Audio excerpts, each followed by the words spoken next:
There are 3D printers that break down quickly, and then there's the Stratasys F123 Series. Everything about it is designed for long-term performance. You can see right away how sturdy it looks on the outside, but it's what's on the inside that really sets it apart.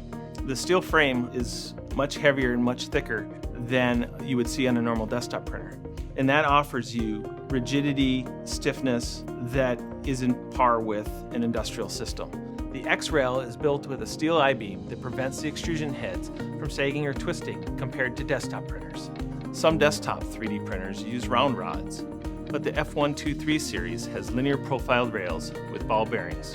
This makes the build tray very rigid and accurate, and also allows for a higher load and speed capacity so that the system stays in calibration. There's no deflection when you build full volume parts. The Kevlar belts that the F123 series uses are 2 to 3 times thicker than the belts in these desktop systems.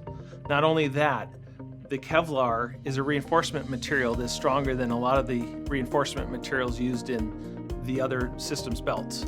What that means is that when we move the motion system around, there is no stretch, there is no elasticity with that head, and so that when we say print in this location, it prints in that location. And therefore, we get excellent part results and excellent part quality.